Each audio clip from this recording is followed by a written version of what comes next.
Hello, আসসালামু আলাইকুম। কেমন আছেন সবাই? এই তো আলহামদুলিল্লাহ আমরা ভালো আছি।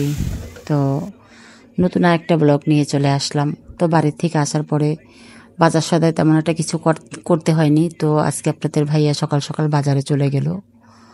কোনো মাছ গোছ নেই, সেজন্য ভাবলাম যে তাহলে কিছু বাজারটা করে নিই। আর মাসের শুরুতেই বাড়িতে যাওয়ার আগে শুকনো বাজারগুলো করেছিল আপনাদের ভাইয়া, তো মাছ গোছ আর কেনা হয়নি। আমরা বেশিরভাগ দেখা যায় মাসের বাজারটা মাসেই করে নেই, মানে প্রতিদিন করার মতো বাজার তেমন কেউ নেই, শুধু তরকারিটা 2 দিন পর পর কিনে নিয়ে আসি, তাহলেই হয়। তো এই তো আপনাদের ভাইয়া মুরগি এনেছে, গরু গোছ এনেছে, সাথে টমেটো আর কাঁচামরিচ, ধনেপাতা। তো আমি মুরগিগুলোকে কাটতে দিয়ে দিয়েছি, আর এদিকে রান্নাটা বসিয়ে দিলাম। আজকে শাক রান্না করব, আর হলো গিয়ে ডিম ভুনা করব। এটা লাউ শাক। তো এটাকে আমি সুন্দর করে ধুয়ে টুয়ে একদম এখানে কাঁচামরিচ, তারপরে পেঁয়াজ কুচি আর হলো লবণ দিয়ে বসিয়ে দিলাম। আর 6 কেজির মতো টমেটো আনিয়েছি। আমি টমেটোগুলো ফ্রোজেন করে রাখি, একদম ডিপ করে রেখে দিই, কারণ এখনকার টমেটোগুলো একদম ফ্রেশ থাকে। এখন যে টমেটোগুলো দেখা যাবে আর 2-1 মাস গেলে ওরকম ফ্রেশ টমেটো পাওয়া যায় না, সেজন্য আমি টমেটোটা একদম ফ্রোজেন করে রেখে দিই। এটা সালাদ ছাড়াও সব কিছুতেই খাওয়া যায়, যেমন তরকারি খাওয়া যায়, চাটনি করে রান্না করে খাওয়া যায়, তারপর ডালের ভিতর দিয়ে রান্না করে খাওয়া যায়।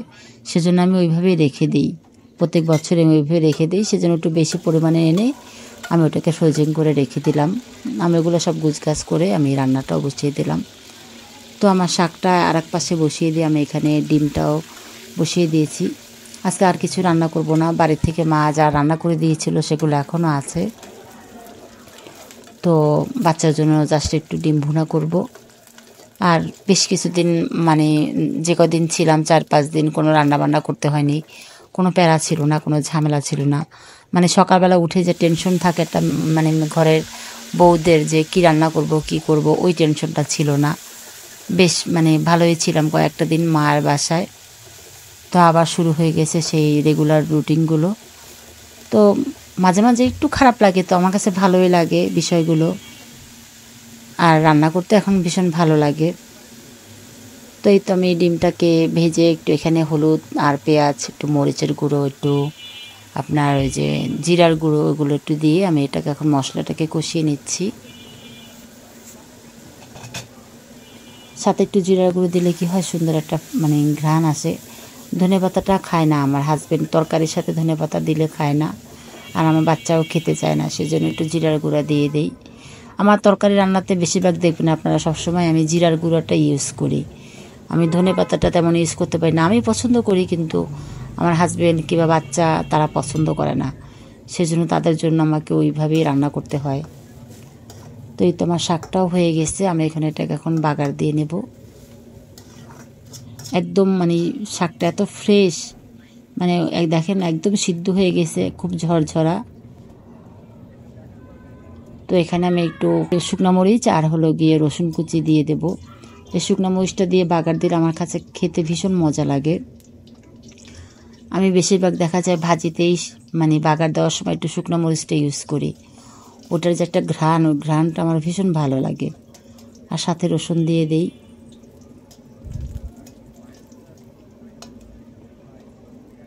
মরিচটা একটু লাল লাল হয়ে গেলে আমি রসুন কুচিটা দিয়ে দেব।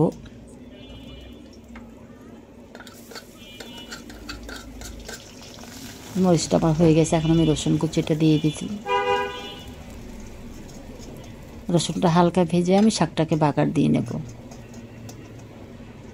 তো আমি এইভাবেই শাক মানে যখন ভাজি করে এইভাবেই বাগার দিই, আর এইভাবেই আমি ভাজি করে নেই। তো এই তো আমার বাগারটা হয়ে গেছে।